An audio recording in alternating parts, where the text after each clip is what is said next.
Conseil numéro 3. Partagez et apprenez sans cesse. L'exemple est contagieux.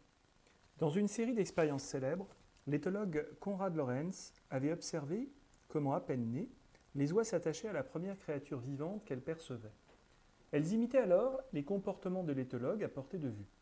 Il ne s'agit pas de comparer celui qui apprend avec une oie blanche pétrie de naïveté, mais d'introduire l'idée d'imitation et d'exemplarité.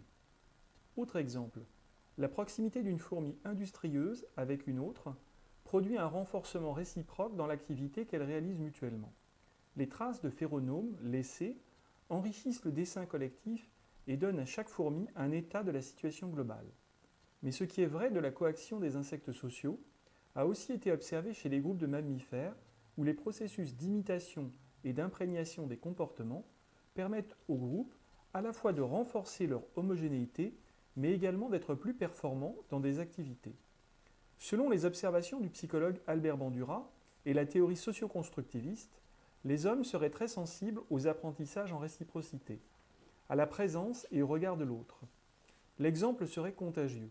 Nous apprenons toujours seuls, mais jamais sans les autres.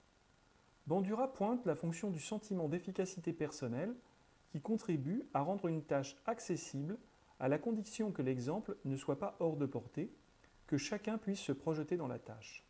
Par exemple, l'image d'un champion olympique réalisant une performance sportive exceptionnelle peut stimuler notre imagination ou notre désir de lui ressembler, mais aussi nous inhiber. L'exemple, pour être efficace, doit être appropriable à la portée de l'imitateur. L'individu renforce son sentiment d'efficacité personnelle quand il évalue que ce qu'il observe ne comporte pas un écart trop grand avec ce qu'il se croit capable de réaliser.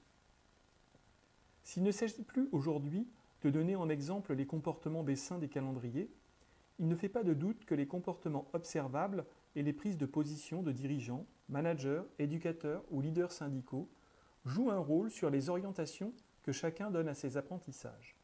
Dès lors, l'un des rôles possibles d'un formateur pourrait être de donner l'exemple, celui de partager, de donner envie aux participants d'un groupe de se montrer mutuellement ce qu'ils savent.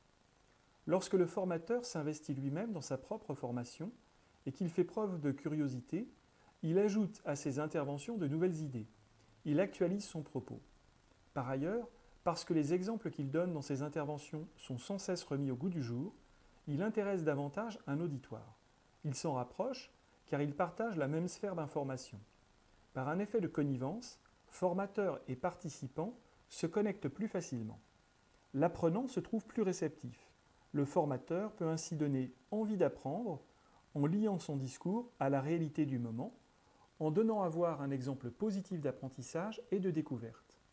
Il n'a pas forcément besoin d'affirmer « j'ai fait ainsi, faites de même », mais son attitude de curiosité peut donner des idées.